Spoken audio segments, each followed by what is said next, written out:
네, 10월 26일 저녁입니다. 안녕하세요. SBS 손승욱 기자입니다. 경제자유살롱 시작하겠습니다. 바로 퇴근길 15분 경제 알아보도록 하겠습니다. 한지영 기자 나와 있습니다. 안녕하세요. 안녕하세요. 오늘 실적 발표가 계속 나오고 있는데 네. SK하이닉스 얘기를 해봐야 될 것 같아요. 3분기 실적 발표가 나왔는데 어닝 쇼크다 이런 기사들이 나왔는데 내용을 네. 좀 가르쳐 주시죠. 네, 먼저 이 매출이 10조 9,829억 원으로 전년 동기보다 7%가 깎였고요. 역대 이 최대 분기 매출 기록한 지난 2분기보다 20.5% 낮은 수치입니다. 더 안 좋은 건 이제 영업이익인데 1조 6,556억 원을 기록해서 60.3%나 감소를 했고요. 특히 영업이익은 이 시장 전망치인 2조 1,000억 원보다 한참 못 미치는 수준이었고요. 시장 전망치도 사실 이미 지난해 동기 대비 거의 절반 줄 것으로 잡은 건데 이것보다 더 뚝 떨어진 겁니다. 지금 표가 나오고 있는데 표를 봐도 확실히 이제 저 지난 세기 영업이익이군요. 근데 네. 아래쪽으로 크게 떨어져 있는 그런 상황이네요. 네. 이게 메모리 업황이 안 좋아서 생긴 일이다 이런 얘기가 나오는데. 네, 지금 뭐 다운 사이클로 진입했다 이렇게 업계는 보고 있는데 메모리 반도체 수요가 둔화가 된 게 가장 큰 이유입니다. 사실 비대면이었던 이 코로나 특수가 끝나면서 이 반도체를 필요로 하는 노트북이나 태블릿 PC, 뭐 스마트폰 수요가 저조하잖아요. 실제로 이 애플은 지난달 출시한 신작 아이폰 14 시리즈의 증산 계획을 철회를 했고요. 지금 증권가 예상치에 따르면 삼성전자 하반기 출하량도 이 전년 동기보다 5.8% 줄어든 1억 2,900만 대 수준으로 예상되고 있습니다. 또 여기에다가 뭐 인플레이션과 이에 따른 뭐 글로벌 고금리 기조로 경기 둔화가 우려되고 있는 상황이고요. 또 우크라이나 전쟁으로 원자재 가격 상승도 이 반도체 수요를 감소시키는 상황입니다. 수요가 줄어서 반도체 가격도 하락하고 있다 이렇게 봐야 되겠죠? 네, 그렇죠. 이 3분기 들어서 뭐 D램이나 낸드 플래시 같은 메모리 반도체 가격이 3분기 들어서 이 전분기 대비 하락을 했는데요. 한 시장 조사 업체에 따르면 3분기 D램 가격은 이 전분기 대비 10에서 15%, 낸드 플래시는 13에서 18% 하락한 것으로 분석하고 있습니다. 네, SK하이닉스 주식을 갖고 있는 주주들 입장에서는 조금 답답하기도 한데요. SK하이닉스는 오늘 뭐라고 발표를 했습니까? 네, 메모리 수요 둔화가 계속 이어질 거다 이렇게 얘기를 했고요. 공급이 이 수요를 초과하는 상황이 당분간 지속이 돼서 내년 투자액을 올해 투자액인 이 10조 원대 후반인데 지금이 올해가 이걸 절반 수준으로 줄이기로 했고요. 2008, 9년의 금융위기 수준을 버금가는 그런 투자 축소 수준이라고 볼 수가 있습니다. 또 이 상대적으로 수익성이 낮은 이 제품을 중심으로 생산량도 좀 줄이기로 했는데요. 일정 기간 이 투자 축소와 감산 기조를 좀 유지를 해서 시장 이 수급 밸런스를 좀 정상화하겠다 이런 계획을 밝혔습니다. 오늘 많이 나왔던 얘기가 데이터 센터 서버에 들어가는 메모리 수요에 관한 얘기예요. 그건 앞으로 어떨 거라고 전망을 하고 있나요? 네, 요거는 이제 뭐 단기적으로는 좀 감소할 거다 이렇게 예상을 하고 있지만 중장기적으로는 꾸준한 성장세를 탈 걸로 봤는데요. 인공지능이나 뭐 이 빅데이터, 메타버스 같은 이 새로운 사업 규모가 커지면서 앞으로는 이 대형 데이터 센터 업체들이 이 분야 투자를 이어가고 있기 때문에 계속 요거는 좀 중장기적으로는 좋다 이렇게 보고 있습니다. 그러면 이런 일이 있었으면 주가가 많이 빠졌을 것 같은데 주가가 어떻게 됐죠? 네, 오늘 주가는 의외로 개장 전에 사실 3분기 어닝 쇼크가 발표가 됐는데 그럼에도 불구하고 올라서요. SK하이닉스는 이 0.43% 올랐고요. 그다음에 또 같은 반도체주인 삼성전자도 2.95%대의 상승세를 보이며 강세를 좀 보였습니다. 이 외국인 투자자들의 매수세 때문에 그런 건데요. 둘 다 지금 4거래일 연속 상승세를 이어가고 있습니다. 지금 삼성전자 주가가 나왔는데 삼성전자, LG전자 실적 발표도 이제 이어지죠? 네, 삼성전자는 내일 이 내일이요? 사업부별로 이제 실적을 발표를 하는데요. 앞서서 이제 잠정 실적은 발표가 됐죠. 이 매출액은 76조 원, 영업이익은 10조 8천억 원을 올렸는데요. 영업이익이 전년 동기보다 15조 8천억 원보다 이제 32% 깎인 수준이고요.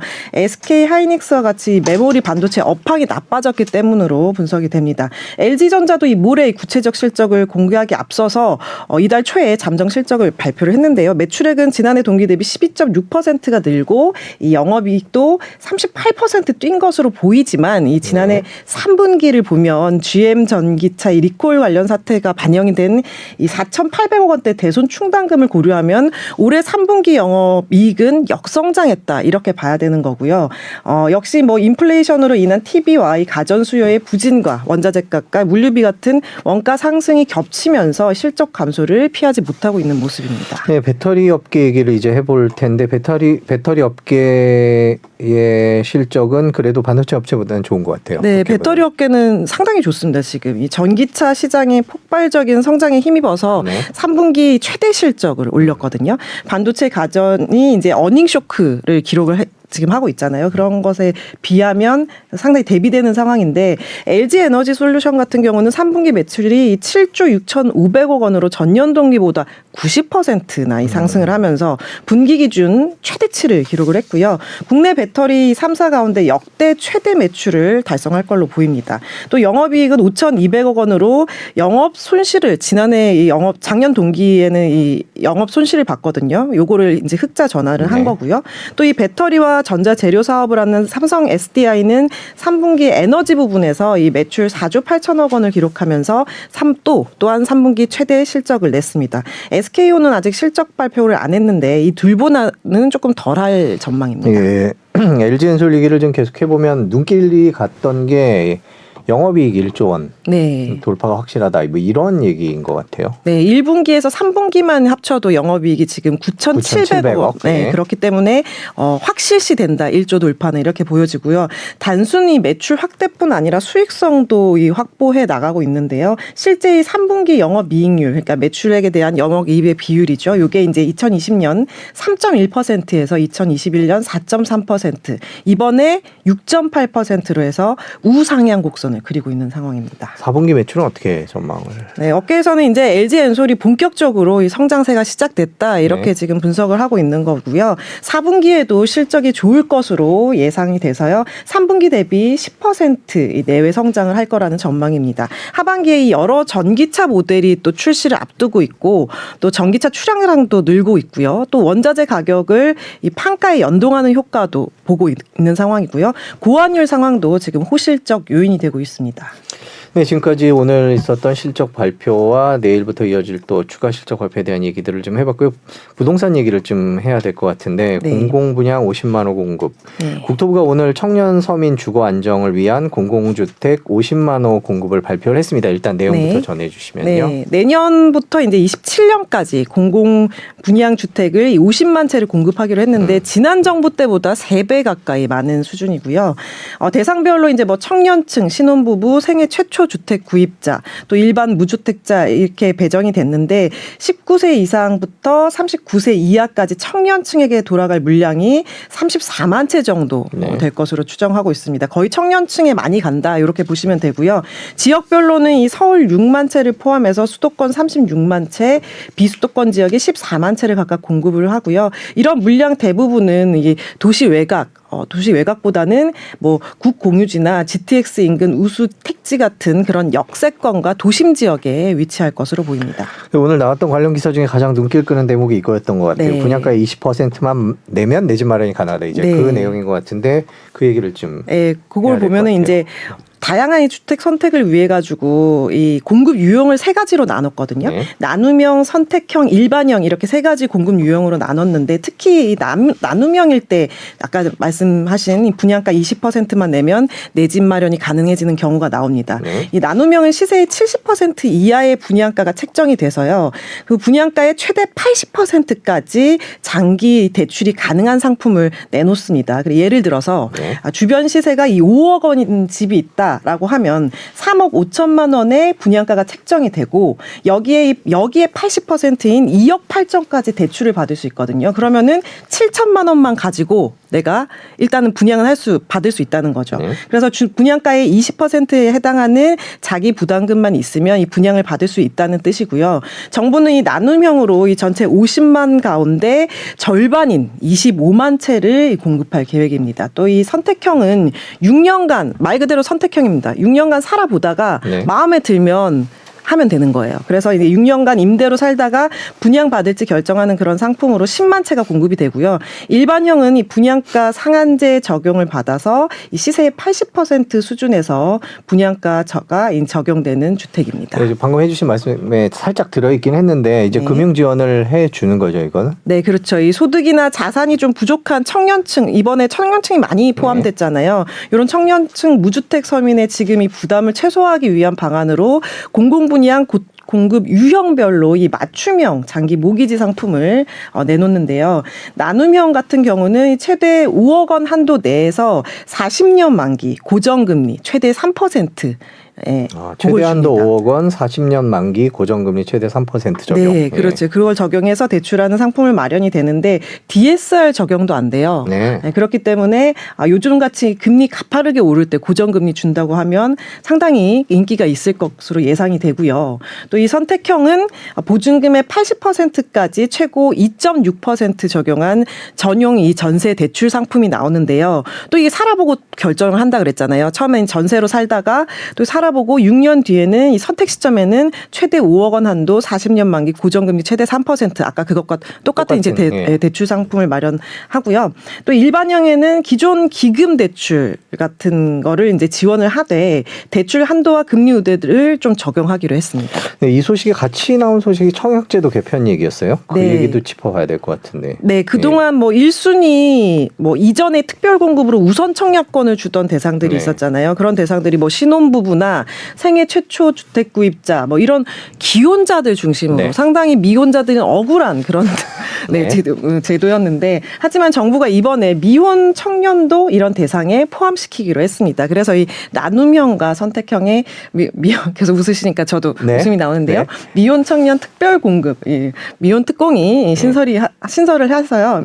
제가 일반형에게는 이 추첨제의 그 비중을 좀 확대하기로 했고요. 세부적인 시행 방안은 앞으로 마련을 하기로 했습니다. 다만 이 나이는 좀 제한이 있습니다. 그래서 이 청년층은 주택을 소유한 적이 없는 19세 이상 39세 이하 미혼이면서 1인 가구 월평균 소득 40% 이하가 돼야 되고요. 순 자산은 2억 6천만 원 이하인 경우로 제한하기로 했습니다. 네, 뭐 지원은 나오는데 부동산 가격이 또 계속 떨어지고 있다는 변수가 있어서 네. 이런 것들에 대해서 이제 혜택을 받으려고 하실 때는 또 그런 부분들을 고민을 해야 될 것 같습니다. 아니 미혼 얘기에 유난히 강조해서 말씀하시기 좀 웃었을 뿐이에요. 네네. 예. 억울하실 분들이 많았었는데 이때까지. 예, 예. 정부 혜택을 잘 살펴보면 좋을 것 같습니다. 오늘 고맙습니다. 네.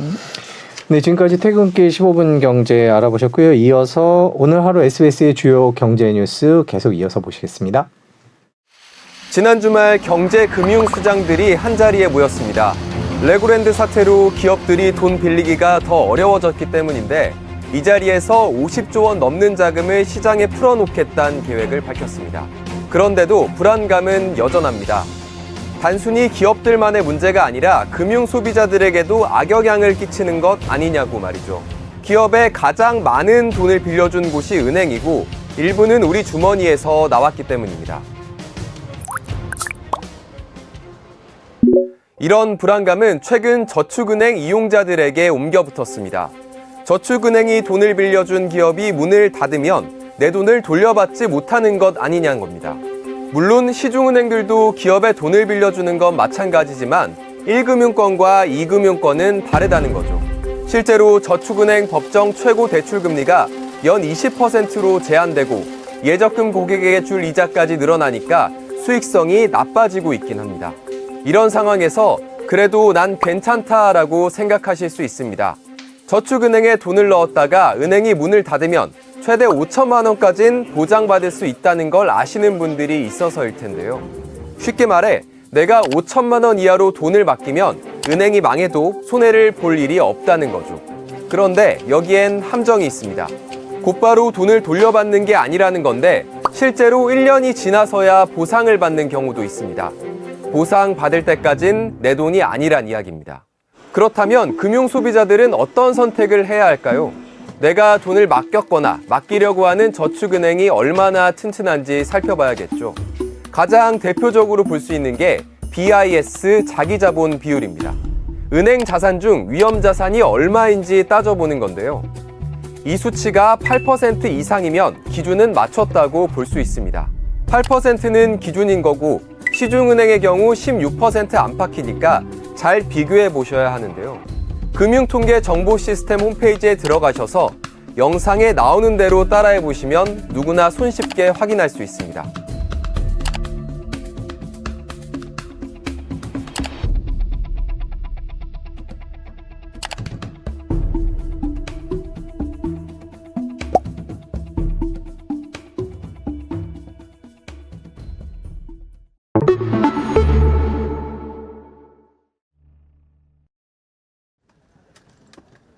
중국 당대회 폐막식 당일 오전 후진타워 전 주석 앞에 놓인 흰 종이를 리잔수 상무위원장이 가져가더니 빨간색 표지로 덮고 한참을 설명합니다.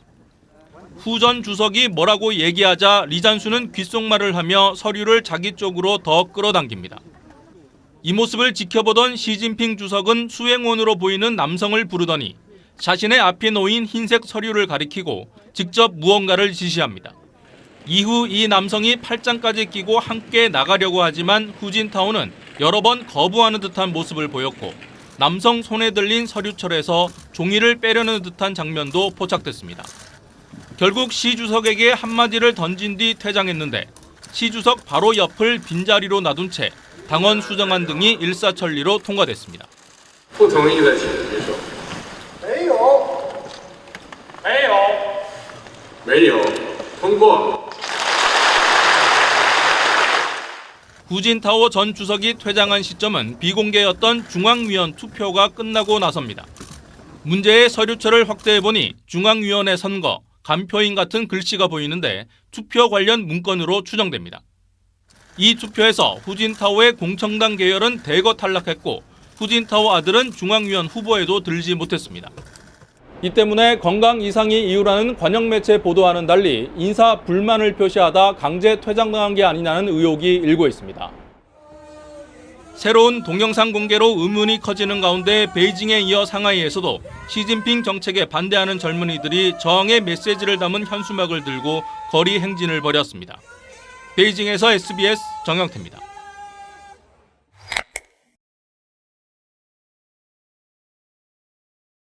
현대차가 계획보다 빨리 미국의 전기차 전용 공장을 짓기 시작했습니다. 미국 내에서 만든 전기차에만 보조금 혜택을 주는 인플레이션 감축법이 시행된 게 영향을 미친 걸로 보입니다. 기공식에 참석한 조태용 주미대사는 전기차 차별 조항이 한미 협력은 물론 기후 대응에도 도움이 안 된다며 조속한 해결을 촉구했습니다. 워싱턴에서 김윤수 특파원입니다. 미국 조지아주 브라이언 카운티에서 열린 현대 전기차 전용 공장 기공식. 당초 내년 상반기 착공 예정이었지만 지난 8월 미국에서 생산된 전기차에만 보조금을 주기로 한 인플레이션 감축법이 시행되면서 착공을 앞당겼습니다. 정의선 현대차 회장은 세계 최고 수준의 전기차 시설을 짓겠다고 밝혔습니다. Our $10 billion investment in this EV plant and other U.S. operations in proof of our strong commitment to electrification and the region.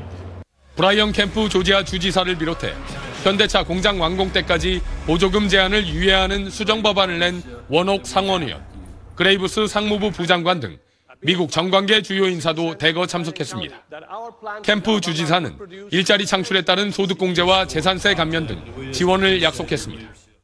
To the entire Hyundai Motor Group team, on behalf of all Georgians, I want to say thank you for bringing even more jobs to the number one state for business. 조태용 주미대사는 한국산 전기차에 대한 차별 조항이 한미 협력은 물론 소비자의 선택을 제한해 기후변화 대응에도 악영향을 미칠 수 있다며 조속한 문제 해결을 촉구했습니다. 현대차는 2025년 초까지 공장 건설을 마무리한 뒤 연간 30만 대 정도의 전기차를 현지에서 생산한다는 계획입니다. 워싱턴에서 SBS 김유수입니다. SK 하이닉스는 전 세계 반도체 시장의 악화로 3분기 영업이익이 1년 전보다 60%나 급감했습니다. 이에 내년 투자 규모를 올해보다 50% 이상 줄이는 등 대책 마련에 나섰습니다. 송욱 기자입니다. SK하이닉스는 올해 3분기 영업이익은 1조 6,556억 원으로 지난해 같은 기간 대비 60.3% 감소한 것으로 잠정 집계됐다고 공시했습니다. 매출은 10조 9,829억 원으로 7% 감소했고 순이익은 1조 1,027억 원으로 66.7% 줄었습니다. 역대 최대 매출을 올렸던 2분기와 비교하면 매출은 20.5% 줄었고 영업이익은 60.5% 감소했습니다. 전 세계적인 물가 상승이 이어지고 각국이 금리 인상에 나서는 가운데 반도체 주요 공급처인 PC와 스마트폰 생산 기업들의 출하량이 감소했기 때문으로 풀이됩니다. SK하이닉스는 경영 환경의 불확실성이 지속하며 메모리 반도체 산업이 전례 없는 시황 악화 상황에 직면했다고 진단했습니다. 또 공급이 수요를 초과하는 상황이 당분간 지속할 것으로 보고 10조 원대 후반으로 예상되는 올해 투자액 대비 내년 투자 규모를 50% 이상 줄이기로 했습니다. 아울러 앞으로 상대적으로 수익성이 낮은 제품을 중심으로 생산량을 줄여나갈 계획이라고 밝혔습니다. 상황이 비슷한 삼성전자는 이달 초 잠정 실적 발표에서 3분기 영업이익이 1년 전보다 31.7% 감소한 10조 8천억 원이라고 밝혔습니다. 삼성전자는 내일 부문별 실적을 포함한 3분기 최종 실적을 발표합니다. SBS 송욱입니다. 내년 2월부터 서울의 택시 기본요금이 현재 3,800원에서 4,800원으로 1,000원 오릅니다. 할증요금도 승객이 많이 몰리는 밤 시간대엔 최대 40%까지 인상됩니다. 자세한 내용은 남정민 기자가 설명해 드립니다. 서울시의 택시요금 인상안이 물가대책위원회를 통과하면서 최종 확정됐습니다. 이에 따라 내년 2월부턴 서울 중형택시 기본요금이 현행 3,800원에서 4,800원으로 1,000원 오릅니다. 동시에 기본 거리도 현행 2km에서 1.6km로 줄어듭니다. 400m 덜 가고 1,000원 더 내야 하는 셈입니다. 택시 기본요금이 오르는 건 지난 2019년 2월 이후 4년 만입니다. 심야 할증 확대는 올해 12월부터 시행되는데 할증 적용 시간이 자정에서 밤 10시부터로 2시간 앞당겨지고 할증률도 승객이 많이 몰리는 밤 11시부터 새벽 2시까지 최대 40%로 높아집니다. 피크 시간대 심야 기본요금이 현행 4,600원에서 5,300원이 되는 셈인데 내년 2월 이후엔 6,700원으로 다시 오릅니다. 수도권 지역의 심야 택시 호출료는 이번 주부터 최고 5,000원까지 인상될 예정입니다. 심야 할증요금 인상에 오른 호출료까지 더하면 앞으로 밤에는 택시를 불러 타기만 해도 기본 10,000원은 내야 합니다. 택시 수요가 몰리는 연말연시 요금을 올리면 기사들 수입도 늘어 운행 택시가 늘어날 걸로 서울시는 기대하고 있습니다. 하지만 요금 인상만으로 떠난 기사들이 다시 운전대를 잡을지는 미지수여서 다른 인력 유입 방안이 없으면 자칫 시민 부담만 커질 거란 우려도 나오고 있습니다. SBS 남정민입니다. 정부는 5년 안에 공공아파트 50만 채를 분양하겠다고 발표했습니다. 주변 시세의 15%만 자기 돈이 있어도 분양을 받을 수 있고 40, 50대 무주택자에게도 16만 채가 분양됩니다. 김범주 기자가 취재했습니다. 정부가 앞으로 5년 동안 공공아파트 50만 채를 공급할 구체적인 계획을 발표했습니다. 우선 연령대별로는 청년층에 34만 채, 4050 세대에도 16만 채를 공급합니다. 지역별로는 서울 6만 채 등 수도권에 36만 채, 비수도권에 14만 채를 분양합니다. 분양 방식은 크게 세 가지로 나뉩니다. 50만 채의 절반인 25만 채는 주변 시세의 70% 이하로 분양하고 그중에 최대 80%를 40년 만기, 최대 3% 이자율 장기 대출로 지원합니다. 이렇게 되면 주변 시세가 5억인 경우에 분양가는 3억 5천만 원이 되고 그중에 80%를 장기 대출로 채우면 자기 돈은 15% 수준인 7천만 원으로 분양을 받을 수 있습니다. 두 번째로는 임대로 6년간 살아보고 분양을 결정하는 선택형이 10만 호, 시세의 80%로 공급하는 일반형 분양도 15만 호 공급됩니다. 정부는 내년에 우선 7만 6천 채 사전 청약을 받을 예정입니다. 서울 도심에 3,300채, 수도권 공공택지에 7,300채 등 수도권 11,000채 정도가 포함되어 있습니다.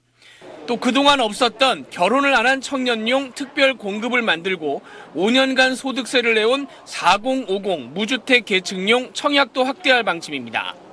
청년층은 청약 점수가 낮아서 당첨이 어렵다는 점을 보완하기 위해서 소형 평형을 중심으로 최대 60%까지 점수를 배제한 추첨제를 넣기로 했습니다. SBS 김범주입니다.